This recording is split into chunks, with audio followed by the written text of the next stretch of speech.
Hello friends, स्वागत है आप सभी का आपके अपने YouTube channel hits of GK में। मैं दीपांशु। जैसा कि आप लोग सभी जानते हैं कि बायोलॉजी की अभी सीरीज चल रही है। टॉपिक के 1 से लेकर 4 तक मैंने कवर करवा भी दिया है। आज टॉपिक नंबर 5 देखेंगे और इसके बारे में देखते हैं, पढ़ते हैं, विश्लेषण इसका क्या है। 5वां है आपका वनस्पति विज्ञान। वनस्पति विज्ञान के बारे में आज पढ़ेंगे। चलिए क्लास शुरू करते हैं। इसमें क्या है कि विभिन्न प्रकार के पेड़ पौधे तथा उनके क्रियाकलापों के अध्ययन को वनस्पति विज्ञान कहते हैं। ये बॉटनिक है या बॉटनी कहलाता है कि विभिन्न प्रकार के पेड़ पौधों का अध्ययन क्या कहलाता है, तो वनस्पति विज्ञान के तहत करते हैं। थियोफ्रेस्टस को वनस्पति विज्ञान का जनक कहा जाता है। बहुत बार पूछा गया है कि वनस्पति विज्ञान के जनक किसे कहा जाता है। थियोफ्रेस्टस को कहा जाता है। थियोफ्रेस्टस को कहा जाता है। आगे है पादपों का वर्गीकरण, क्लासिफिकेशन ऑफ प्लांट के बारे में कि एक्लर ने 1883 ईस्वी में वनस्पति जगत के वर्गीकरण निम्न रूप से किया है। एक्लर ने 1883 ईस्वी में वनस्पति जगत का वर्गीकरण जो है निम्न रूप से किया है। पहला मतलब क्या है, पादप जगत को 2 भागों में बांटा गया, एक अस्पोदभित एक पुष्पोद्भित। अस्पोदभित यानी क्रेप्टोग्राम और पुष्पोद्भित यानी फेनोग्राम। अस्पोदभित जो है आपको 3 भागों में है, Thallophyta, bryophyta, pteridophyta. Thallophyta, bryophyta और टेरिडोफाइटा। और पुष्पोद्भित वर्ग जो है आपको 2 भागों में बांटा गया है, नग्नबीजी और आवृत्ति बीजी। ठीक है, आवृत्ति बीजी को 2 भागों में बांटा गया, एक बीजी पत्र, एक दूसरा द्विबीजी पत्र, एक बीजी और द्विबीजी में। उसके बाद जो है आपको दिया है ये थैलोफाइटा को 3 भागों में बांटा गया, शैवाल, कवक, जीवाणु, एल्गी, फंगी, बैक्टीरिया। आगे देखते हैं आप किसके बारे में। पहला दिया है आपको क्या कहते हैं, अस्पोदभित और पुष्पोद्भित पौधा यानी क्रेप्टोग्राम्स के बारे में दिया गया कि इस वर्ग के पौधे में पुष्प तथा बीज नहीं होते हैं। इसमें जो पुष्प तथा बीज नहीं होते हैं। इन निम्न समूह में बांटा गया है। कितने समूह में? निम्न समूह बांटा गया है। पहला आपको थैलोफाइटा। क्या है? थैलोफाइटा के बारे में पढ़ते हैं। यह वनस्पति जगत का सबसे बड़ा समूह है। वनस्पति जगत का सबसे बड़ा समूह के बारे में पूछा जाएगा तो ये कौन है? थैलोफाइटा है। कौन है? थैलोफाइटा है। इस समूह के पौधे के शरीर सुकाय होता है। क्या होता है? सुकाय होता है, अर्थात पौधे जड़, तना एवं पत्ती आदि में विभक्त नहीं होते हैं। इसे संवहन ऊतक नहीं होता है। किसमें? थैलोफाइटा में संवहन ऊतक नहीं होता है। आगे आपका शैवाल यानी एल्गी के बारे में पढ़े तो शैवाल का अध्ययन क्या कहते हैं? फाइकोलॉजी। शैवाल प्रायः पर्णरहित युक्त संवहन ऊतक रहित आत्मपोषी जलीय जीव होते हैं। इनका शरीर सुकाय सदृश होता है। क्या होता है? सुकाय सदृश होता है। शैवाल में प्रजनन की अगर बात की जाए तो शैवाल 3 प्रकार से प्रजनन कर सकते हैं। पहला कायिक यानी वेजिटेटिव, अलैंगिक यानी असेक्सुअल और लैंगिक सेक्सुअल। ठीक है, कायिक, अलैंगिक और लैंगिक। कायिक प्रजनन में शैवाल का एक भाग जैसे कि एक शाखा या प्रकंद नए पौधे में विकसित हो जाते हैं। अलैंगिक प्रजनन में शैवाल बीजाणु या कोशिका विभाजन द्वारा प्रजनन करते हैं। अलैंगिक जनन में क्या करते हैं? शैवाल बीजाणु या कोशिका विभाजन द्वारा प्रजनन करते हैं। खंडन की बात करें, फर्मेंटेशन के बारे में, तो फर्मेंटेशन क्या है? तो एक प्रकार का अलैंगिक प्रजनन है। फर्मेंटेशन क्या है? तो एक प्रकार का अलैंगिक प्रजनन है जो कवक, शैवाल और कुछ पौधे में पाया जाता है। इस प्रक्रिया में जीव का शरीर टुकड़ों में विभाजित हो जाता है। क्या होता है? टुकड़ों में विभाजित हो जाता है और प्रत्येक टुकड़ा का एक नए जीव के रूप में विकसित हो जाता है। प्रत्येक क्या होता है? एक नया टुकड़ा के रूप में विकसित हो जाता है, एक नए जीव के रूप में विकसित हो जाता है। लैंगिक प्रजनन 2 शैवाल कोशिकाओं के संलयन द्वारा प्रजनन होता है। लैंगिक प्रजनन में 2 शैवाल कोशिका के संलयन द्वारा प्रजनन होता है। लाभदायक शैवाल की अगर बात करें, तो पहला है कि भोजन के रूप में फोरफायरा, अल्वा, सरगासन, लेमिनेरिया, नॉस्टल आदि, लाल शैवाल आदि। ठीक है, नॉक्सटॉक, लाल शैवाल आदि। दूसरा है लाल शैवाल जो एगार नामक पदार्थ का उत्पादन करते हैं जो खाद्य पदार्थों के रूप में उपयोग होता है।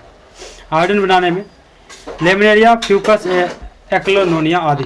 आयोडीन बनाने में जो है लेमिनेरिया, फ्यूकस, एक्लोनिया आदि। खाद्य के रूप में जो है नॉनस्टॉक, एनाबिना, कैल्प, समुद्री भूरे शैवाल आदि। खाद्य के रूप में नॉनस्टॉक, एनाबिना, कैल्प, समुद्री भूरे शैवाल आदि के रूप में। नीलहरित शैवाल जीवाणु होते हैं जो प्रकाश संश्लेषण करते हैं और धान के खेतों में उर्वरक के रूप में उपयोग किए जाते हैं। औषधि बनाने में जो है, औषधि बनाने में क्लोरेला से क्लोरेरिन नामक प्रतिजैविक एवं लेमिनेरिया से टिंचर आयोडीन बनाई जाती है। क्या कहते हैं, औषधि बनाने में जो है क्लोरेला से क्लोरीन नामक प्रतिजैविक एवं लेमिनेरिया से टिंचर आयोडीन बनाई जाती है। अनुसंधान कार्यों की बात करें तो क्लोरेला एसिटेब्यूलेरिया, कोलेरेला जो है एसिटेब्यूलेरिया और बेलेनिया आदि है। क्या अनुसंधान कार्यों में जो है क्लोरेला एसिटेब्यूलेरिया और बेलेनिया आदि का उपयोग किया जाता है। नोट जाए कि क्लोरेला नामक शैवाल को अंतरिक्ष यान के कैबिन के हौज में उगाकर, क्लोरेला नामक शैवाल को अंतरिक्ष यान के कैबिन के हौज में उगाकर अंतरिक्ष यात्री को प्रोटीन युक्त भोजन जल और ऑक्सीजन प्राप्त हो सकते हैं। जल और भोजन प्राप्त हो सकते हैं। जल में बड़ी मात्रा में पोषक तत्वों की उपस्थिति, जल में बड़ी मात्रा में पोषक तत्वों की उपस्थिति जो है प्लवन शैवाल की अधिक बुद्धि का कारण बनती है। प्लवन शैवाल की अधिक बुद्धि का कारण बनती है, जिसे शैवाल प्रस्फुटन कहते हैं। शैवाल प्रस्फुटन कहते हैं। शैवाल प्रस्फुटन जल की गुणवत्ता और मछली मृत्यु दर में गिरावट का कारण बनती है। और मछली मृत्यु दर में गिरावट का कारण बनती है। कवक यानी फंगी की बात करें तो इसके अध्ययन को माइकोलॉजी कहते हैं। क्या कहते हैं, माइकोलॉजी कहते हैं। कवक पर्णरहित संकेंद्रीय संवहन ऊतक रहित हेलोफाइटा है। कवक का लंबे अत्यंत महीन लगभग पारदर्शी सूत्रों का संयोजन है, जिससे क्या कहते हैं, हाइफी कहा जाता है। हाइफी कवक जाल बनाने के लिए कई हाइफी एक दूसरे के चारों ओर लिपटे होते हैं। कवक जाल बनाने के लिए जो है कई हाइफी एक दूसरे के चारों ओर लिपटे होते हैं। कवक हाइफी पतले नलकार पारदर्शी सूत्र होते हैं। कवक हाइफी जो है पतले नलकार पारदर्शी सूत्र होते हैं, जो कई कवक या तंतु द्वारा जीव द्रव से भरे हैं, एक भित्ति से ढके होते हैं। कई जीव द्रव से भरे हैं और एक भित्ति से ढके होते हैं। कवक हाइफी निम्न प्रकार के होते हैं। पहला है कि एस्पेटेट हाइफी, इसमें केंद्रीय विभाजन के समय कोरोवाल या सेप्टम नहीं बनते हैं। इसमें केंद्रीय विभाजन के समय कोरवाल या सेप्टेट नहीं बनते हैं। इस तरह के हाइफी बहुकेंद्रित होते हैं। सेप्टेट हाइफी यानी इसमें केंद्रीय विभाजन के बाद कोरवाल या सेप्टेट बनते हैं। कोशिकाओं में एक, दो या कई केंद्रीय हो सकते हैं। कोशिकाओं में एक या दो या कई केंद्रीय हो सकते हैं। मशरूम कवक है। आपको कुछ मशरूम क्षेत्रकों में औषधीय, मन प्रभावी, कीटनाशी एवं जीव संदीप्तशील गुण होते हैं। कवक में संचित भोजन ग्लाइकोजन के रूप में रहता है। कवक में संचित भोजन जो ग्लाइकोजन के रूप में संचित रहता है। इनकी कोशिका भित्ति काइटिन की बनी होती है, काइटिन की। सेक्रोमाइसिस नामक कवक डबल रोटी के निर्माण में प्रयोग किया जाता है। सेक्रोमाइसिस नामक कवक जो है डबल रोटी के निर्माण में प्रयोग किया जाता है। कवक पौधे में गंभीर रोग उत्पन्न करते हैं। कवक जो पौधे में गंभीर रोग उत्पन्न करते हैं, सबसे अधिक हानि रस्ट और स्मट से होती है। पौधे में कवक के द्वारा होने वाले प्रमुख रोग कौन है, निम्न है। दिया गया है कि सरसों का सफ़ेद रस्ट जो है, सरसों का सफ़ेद रस्ट यानी वाइल्ड रस्ट ऑफ किंस्टर सर्किफाइड, क्या है कि कवक में पौधे के गंभीर रोग उत्पन्न करते हैं। कवक से सबसे अधिक रस्ट और स्मट से होती हैं। पौधे में कवक से द्वारा होने वाले प्रमुख रोग निम्न है। कवक से पूछ रहा है, कवक के क्या क्या होता है। सरसों का सफ़ेद रस्ट रोग, गेहूं का ढीला स्मट, यानी ये सब कवक से होता है। गेहूं का किट्टू रोग पूछता है, गेहूं का किट्टू रोग किससे होता है, तो रस्ट ऑफ व्हीट, ये कवक की वजह से होता है। आलू की अंगमारी, ये भी कवक से होता है। गन्ने का लाल अपक्षय, ये भी कवक की वजह से होता है। मूंगफली का टिक्का रोग, ये भी कवक की वजह से होता है। किसकी वजह से, कवक की वजह से। Tikka disease of groundnut, ये भी कवक की वजह से होता है। आलू का मस्सा रोग, ये भी कवक की वजह से होता है। किससे, तो कवक की वजह से होता है। वाट डिजीज ऑफ पोटैटो, धान की भूरी अड़चित्ती, ब्राउन लीफ स्पॉट ऑफ रस, ये भी कवक की वजह से होता है। आलू का पछेला अंगमारी रोग, ये भी कवक की वजह से होता है। लेट बिलियर्ड्स ऑफ पोटैटो, प्रांकुरों का डैपिंग रोग, ये भी कवक की वजह से होता है। डैपिंग ऑफ द सीडलिंग, एफ्ला नामक विष कवक से बनते हैं। एफ्ला नामक जो है विष कवक से ही बनते हैं। ठीक है, यहाँ पे दिया हुआ है रोग और कवक की वजह से होने वाले, जैसे कि दमा कौन से कवक से होता है, तो एस्पेरजिलियस फ्यूमिगेट्स की वजह से होता है रोग जो है, दमा रोग। एस्पेरजिलियस फ्यूमिगेट्स रोग कवक के कारण होता है। एथलीट फूट टीनिया पैडिस कवक की वजह से होता है। खाज एकरस स्कैबिस की वजह से। गंजापन टीनिया कैपिटिस की वजह से। दाद टाइक्रोफाइटन लस्कोसस। गन्ने का लाल अपक्षय रोग जो है कोलेटोटाइक्टम फैलेकस, गन्ने का लाल अपक्षय रोग जो है कॉलेटोट्राइक्रम फैलकेटम की वजह से होता है। गन्ने का लाल जो है, गन्ने का लाल अवक्षय कॉलेटोट्राइक्रम फैलकेटम की वजह से होता है। देखते हैं आगे। एफ्ला नामक विष कवक से ही बनता है। एफ्ला नामक विष जो किसकी वजह से बनता है, तो कवक की वजह से ही बनता है। अब देखते हैं लाइकेन के बारे में। लाइकेन यह कवक तथा शैवाल दोनों से मिलकर बनती है। यह कवक तथा शैवाल दोनों से मिलकर बनती है। इसमें कवक तथा शैवाल का संबंध परस्पर सहजीवी जैसा होता है। कवक जल, खनिज, लवण, विटामिन आदि शैवाल को देता है। कवक जो है जल, खनिज, लवण, विटामिन आदि शैवाल को देता है। और शैवाल प्रकाश संश्लेषण की क्रिया के द्वारा जो है कार्बोहाइड्रेट का निर्माण कर कवक को देता है। प्रकाश जो है क्या करता है कि शैवाल को देता है। कवक जल, खनिज, लवण, विटामिन आदि शैवाल को देता है। और शैवाल जो है प्रकाश संश्लेषण की क्रिया द्वारा कार्बोहाइड्रेट का निर्माण कर कवक को देता है। कवक एवं शैवाल के बीच इस तरह के सहजीवी संबंध हैलोटिज्म कहते हैं। क्या कहलाता है? हैलोटिज्म कहलाता है। कवक और शैवाल के बीच इस तरह का सहजीवी संबंध क्या कहलाता है? तो हैलोटिज्म कहलाता है। लाइकेन शब्द का सर्वप्रथम ग्रीक दार्शनिक थियोफ्रेस्टस ने किया था। ये पूछता है कि लाइकेन शब्द का सर्वप्रथम प्रयोग किसने किया था? तो थियोफ्रेस्टस ने किया था। थियोफ्रेस्टस ने किया था लाइकेन शब्द का सर्वप्रथम उपयोग। लाइकेन का अध्ययन लाइकेनोलॉजी, लाइकेन का अध्ययन क्या कहलाता है? लाइकेनोलॉजी कहलाता है। आकार एवं संरचना के आधार पर लाइकेन को 3 वर्गों में विभाजित किया गया। एक क्रस्टोस, फोलियोज और फ्रूटिकोज। लाइकेन में प्रजनन 3 प्रकार से होता है। 3 प्रकार से प्रजनन होता है लाइकेन में। एक कायिक, लैंगिक एवं अलैंगिक। कायिक, लैंगिक एवं अलैंगिक। ठीक है, आगे देखते हैं। लाइकेन वायु प्रदूषण के संकेतक होता है। लाइकेन जो वायु प्रदूषण के संकेतक होते हैं, जहाँ वायु प्रदूषण अधिक होता है वहाँ पर लाइकेन नहीं उगते, वहाँ पर लाइकेन नहीं उगते हैं। सल्फर डाइऑक्साइड प्रदूषण का सर्वोत्तम सूचक है। सल्फर डाइऑक्साइड प्रदूषण का सर्वोत्तम सूचक है। पेड़ों की छाल पर उगने वाले लाइकेन को क्रोटिकोल्स तथा खाली चट्टान पर उगने वाले लाइकेन को सेक्सिकोल्स कहते हैं। पेड़ों की छाल पर जो उगने वाले लाइकेन होते हैं वो क्रोटिकोल्स कहलाते हैं तथा चट्टानों पर उगने वाले लाइकेन को क्या कहते हैं? सेक्सिकोल्स कहलाते हैं।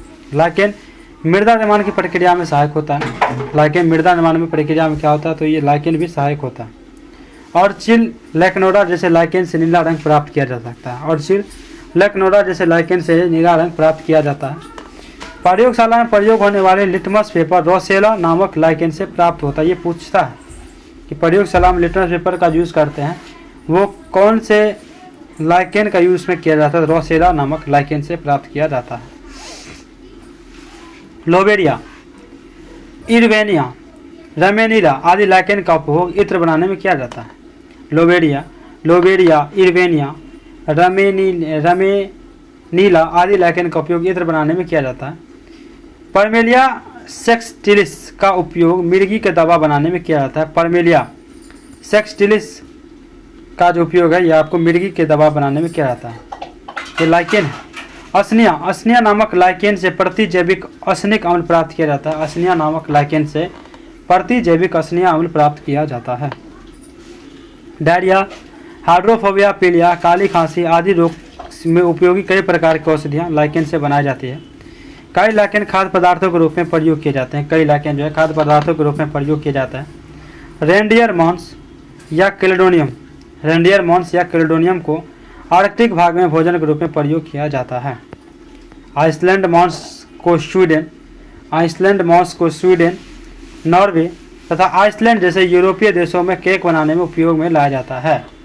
आइसलैंड मॉन्स को स्वीडन, नॉर्वे तथा आइसलैंड जैसे यूरोपीय देशों में केक बनाने में उपयोग लिया जाता है। जापान के निवासी इंडोकार्पन क्या करते हैं?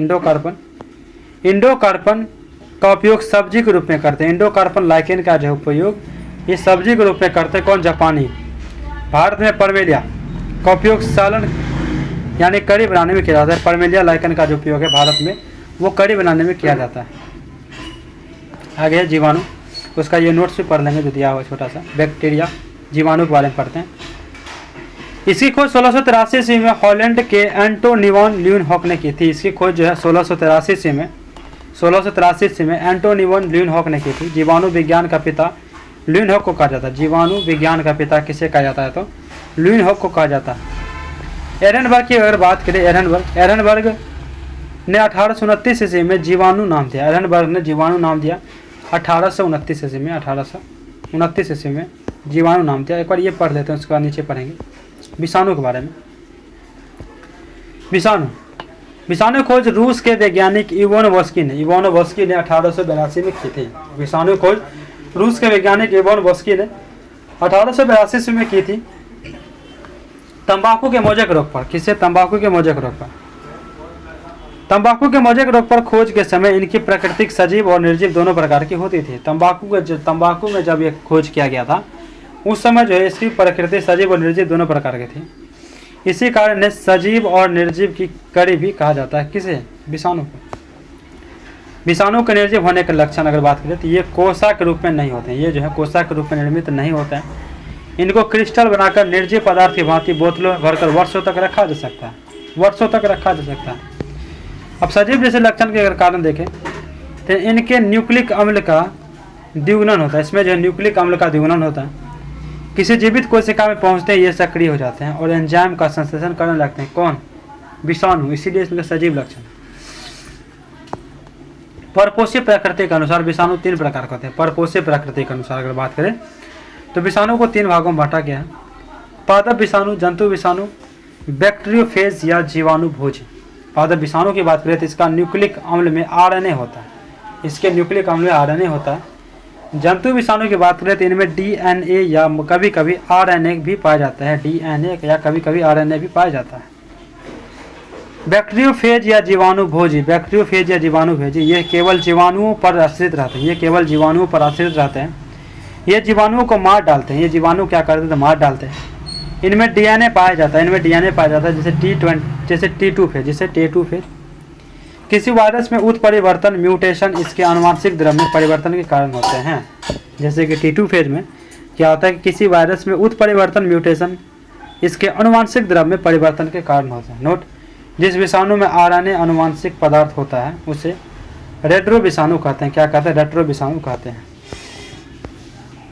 1843 से लेकर 1910 ईस्वी में रॉबर्ट कोच ने कॉलेरा तथा तपेदिक के जीवाणुओं की खोज की तथा रोग का जन्म सिद्धांत बताया।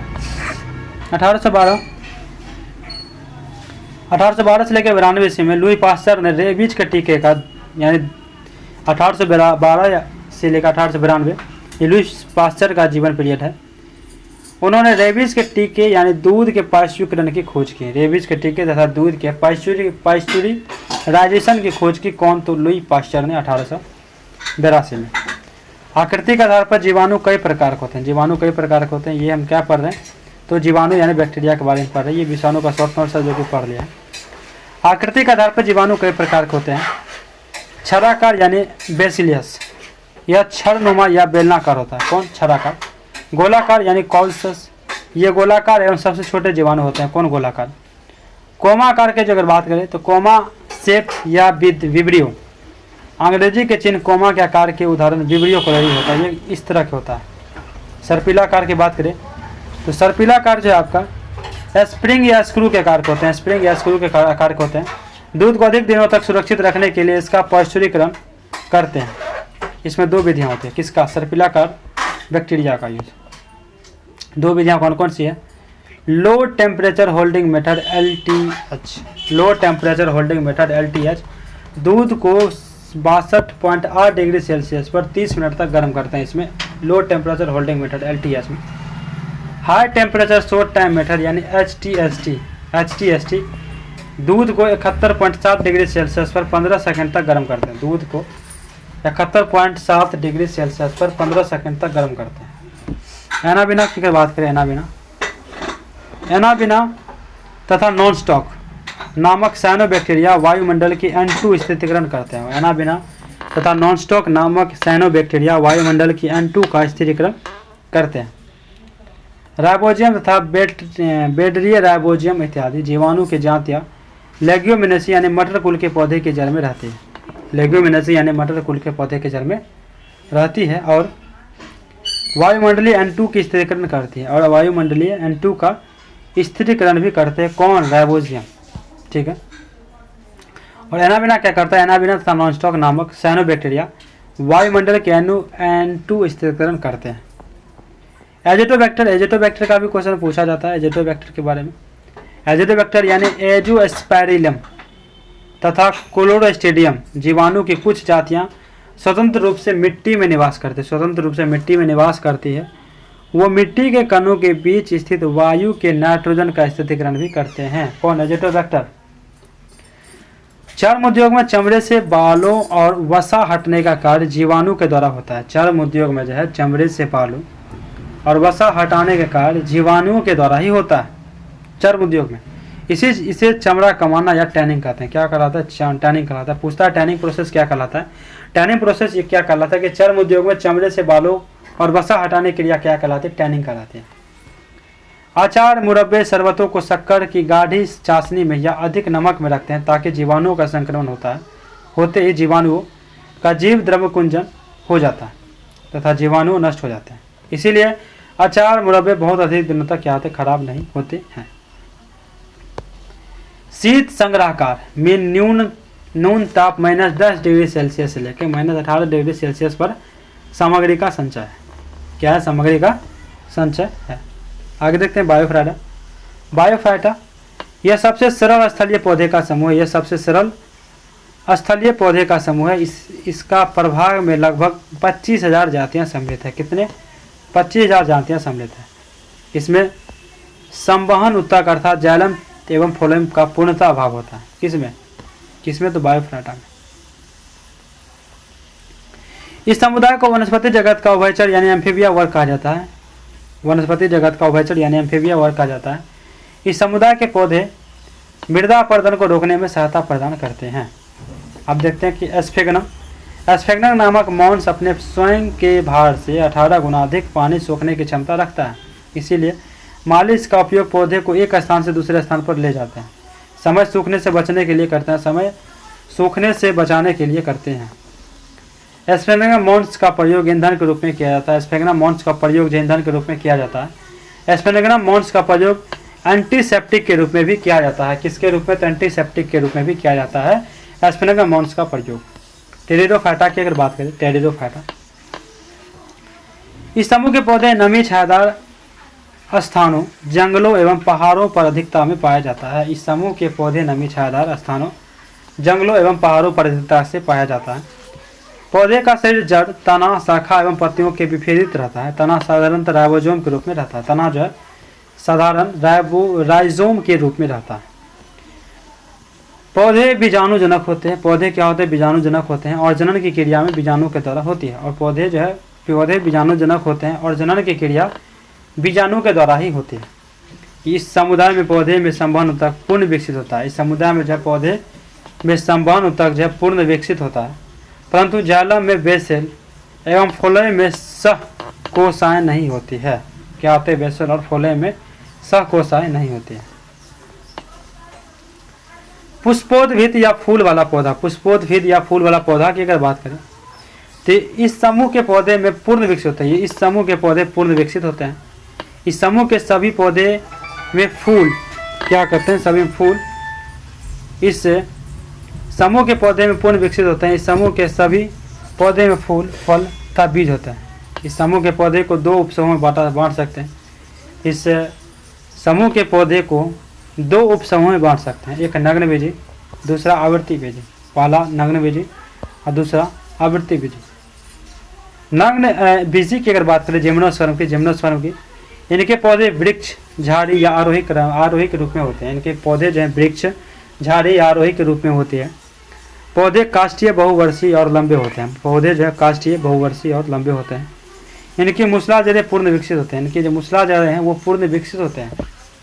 परागकण की क्रिया वायु द्वारा होती है। परागकण की क्रिया किनके द्वारा होती है? तो वायु के द्वारा होती है। ये मरुद्भिद होते हैं। ये मरुद्भिद होते हैं यानी जेरोफाइट्स होते हैं। ये मरुद्भिद होते हैं। वनस्पति जगत का सबसे ऊंचा पौधा सिकोया, क्या होता है? सिकोया है। एस्पेरवेरेंस इसी के अंतर्गत आता है। इसकी ऊंचाई 120 मीटर है। इसे कोस्ट रेडवुड ऑफ कैलिफोर्निया भी कहते हैं। इसे जो है कोस्ट रेडवुड ऑफ कैलिफोर्निया भी कहा जाता है। सबसे छोटा अनावृत्ति बीजी पौधा कौन है? जेमिया पिग्मिया। सबसे छोटा अनावृत्ति बीजा पौधा कौन है? जैविक विज्ञान। जीवित जीवाश्म की बात की जाए, जीवित जीवाश्म साइकस कौन है? जीवित जीवाश्म कौन है? साइकस, जिंगो बाइलोबा एवं मेटासिकोया है। ठीक है, जीवित जीवाश्म साइकस, जिंगो बाइलोबा एवं मेटासिकोया। जिंगो बाइलोबा को मैडन हेयर ट्री भी कहते हैं। जिंगो बाइलोबा को मैडन हेयर ट्री भी कहते हैं। साइकस की बात करें तो साइकस के बीजांड एवं नर युग्मक पादप जगत में सबसे बड़े होते हैं। साइकस के बीजांड जो है ओव्यूल्स एवं नर युग्मक पादप जगत में सबसे बड़े होते हैं। पाइनस के परागकण इतनी तादाद में होते हैं कि पीले बादल बन जाते हैं। पाइनस के इतनी तादाद में होते हैं कि इस पीले बादल भी बन जाते हैं। आप देखते हैं कि जिम्नोस्पर्म का आर्थिक महत्व की बात करें, जिम्नोस्पर्म का आर्थिक महत्व पहला है कि भोजन के रूप में साइकस के तने में मण निकालकर खाने वाला साबूदाना बना जाता है। भोजन के रूप में अगर बात करें तो साइकस के तने से मण निकालकर खाने वाला साबूदाना बनाया जाता है। इसीलिए साइकस को सागोपाम भी कहते हैं। साइकस को क्या कहते हैं? सागोपाम भी कहते हैं। दूसरा, लकड़ी, चीड़, फर, सेडार, लार्ज, साइप्रस, सिकोया, देवदार, स्प्रू आदि लकड़ी के फर्नीचर बनते हैं लकड़ी से। तीसरा है वाष्पीय तेल की अगर बात करें तो चीड़ के पेड़ से तारपीन का तेल, चीड़ के पेड़ से तारपीन का तेल, देवदार की लकड़ी से सेंट्रस तेल तथा जूनिपेरस की लकड़ी से शेड स्काफ्ट तेल मिलता है। शेड स्काफ्ट तेल मिलता है। टेनिन की बात करें, टेनिन की चमड़ा बनाने में, स्याही बनाने में काम आता है। कौन? टेनिन जो है चमड़ा बनाने में, स्याही बनाने में काम आता है। रेजिन की बात करें, रेजिन की कुछ शंकु पौधे से रेजिन निकाला जाता है। कुछ शंकु पौधे से है जो रेजिन निकाला जाता है, जिसका प्रयोग वर्निश, पॉलिश, पेंट आदि बनाने में होता है। रेजिन, कुछ शंकु पौधे में रेजिन निकाला जाता है जिसका प्रयोग जो है वार्निश, पॉलिश, पेंट आदि बनाने में होता है। आगे बात करें आवृत्ति बीजी की बात करें, एंजियोस्पर्म की। एंजियोस्पर्म की अगर बात करें, इस उपसमूह के पौधे में बीज फल के अंदर होते हैं। इस उपसमूह के पौधे में बीज जो है फल के अंदर होते हैं। इनके पौधे में जड़, पत्ती, फूल, फल एवं बीज सभी पूर्ण विकसित होते हैं। किसमें? आवर्ती बीजी में जो सभी पूर्ण विकसित होते हैं। इस उपसमूह के पौधे के बीज में बीज पत्र होते हैं। बीज पत्र भी होते हैं इसमें। बीज पत्रों की संख्या के आधार पर पौधे को दो भागों में बांटा गया है। कौन कौन से? एक बीज पत्री पौधे और द्विबीज पत्री पौधे। एक बीजी की अगर बात करें, एक बीजी पत्री पौधे उन पौधे को कहते हैं जिनके बीज में सिर्फ एक बीज पत्र होता है, एक ही होगा। इनके कुल का नाम क्या है? तो इनके कुल का नाम एवं प्रमुख पौधे का नाम निम्न सारणी में दिया गया है। जैसे कि अगर बात करें तो कुल का नाम दिया आपको लिलियसी। लिलियसी में क्या क्या है? वो लहसुन, प्याज। लिलियसी है, ये एक बीजी पत्र पौधे हैं। इसमें कौन कौन आता है? लहसुन, प्याज आता है। लहसुन, प्याज के साथ लिलियसी कुल का पौधा है। पालमी, पालमी आपको सुपारी, तार, नारियल, खजूर। सुपारी, तार, नारियल, खजूर। सुपारी, तार, नारियल, खजूर है पालमी कुल का। ग्रेमिनेसी, ग्रेमिनेसी है आपका गेहूँ, मक्का, बांस, गन्ना, चावल, ज्वार, बाजरा, जौ, जई आदि। ग्रेमिनेसी जो है गेहूँ, मक्का, बांस, गन्ना, चावल, ज्वार, बाजरा, जौ, जय आदि। एक बीज पत्तियों में संवहन मंडल के समान आकार का कारण समांतर शिरा विन्यास है। एक बीज पत्तियों में संवहन मंडल के समान आकार का कारण समानांतर शिरा विन्यास है। द्विबीजी पत्र पौधे के बाद फिर इस वर्ग में वे पौधे आते हैं जिनके पौधे के बीजों में दो पत्र होते हैं। जिनके पौधे के बीजों में दो पत्र होते हैं। इनके कुल का नाम क्या था? प्रमुख पौधे के नाम निम्न सारणी में दिए गए हैं। द्विबीजी में दो होंगे, नाम ही है तो दो पत्र होंगे। अगर बात करें पौधे की तो कुल का नाम और पौधे का नाम अगर बात करें तो कुर्सी फेरी पहला, कुर्सी फेरी प्रमुख पौधे के इसमें नाम हो गया मूली, सलजम, सरसों। मूली, सलजम, सरसों कुर्सी फेरी का। मालवेसी की बात करें तो कपास, भिंडी, गुड़हल। कपास, भिंडी, गुड़हल। कुल का नाम यह द्विबीजी का या द्विबीज पत्र का है। तो उसका है लेग्यूमिनोसी, बबूल, छुई मुई, कथा, गुलमोहर, अशोक, कचनार, इमली तथा सभी दलहन फसल। क्या? सभी दलहन फसल ये प्रमुख पौधे के नाम है। किसमें? द्विबीजी पत्र में। लेग्यूमिनेसी कुल के जो पौधे आते हैं आपका बबूल आते हैं, छुई मुई आते हैं, कथा आते हैं, गुलमोहर, अशोक, कचनार, इमली तथा सभी दलहन फसल इसी में आते हैं। कंपोजिट की बात करें तो कंपोजिट में आपका आता है सूरजमुखी, भृंगराज, गेंदा, कुसुम, सलाद, डहलिया आदि, सलाद डहलिया आदि, ये सब कैसे में आते हैं? कंपोजिट में आते हैं। कंपोजिट में कौन कौन से आते हैं? सूरजमुखी, भृंगराज, गेंदा, कुसुम, सलाद, डहलिया। रूटेसी कुल के पौधे में आपके आते हैं नींबू, चकोतरा, संतरा, मौसमी वेल रूटेसी कुल के पौधे आते हैं। रूटेसी थोड़ा सा खट्टे। कुकुरबिटेसी की बात करें, कुकुरबिटेसी में आपका आता है तरबूज, खरबूजा, टिंडा, कद्दू, लौकी। ठीक है, तरबूज, खरबूजा, टिंडा, लौकी, कद्दू, ये सब आता है आपको कुकुरबिटेसी कुल के पौधे हैं। सोलेनेसी में आपका आता है आलू। सोलेनेसी यानी आलू किस कुल के पौधा है? तो सोलेनेसी कुल के पौधा, ये सब पूछता है।